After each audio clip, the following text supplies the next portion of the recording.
చావు తర్వాత ఏమవుతుంది?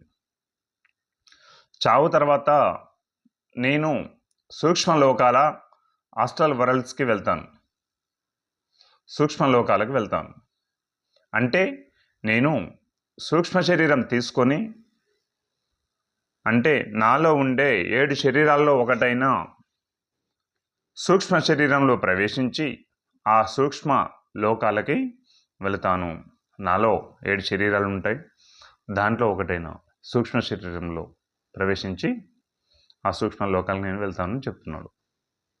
కనుక చావు అనేది ఒక్క భౌతిక శరీరానికి మాత్రమే, అంతకు మించి ఇంకేమీ లేదు. అందుకే నేను చెప్పేది ఏమిటంటే, నేను ఇంకా ఈ శరీరంలో లేనందువల్ల నాకు ఈ శరీరంతో ఉన్న సంబంధాలు అన్నీ తొలగిపోతాయి.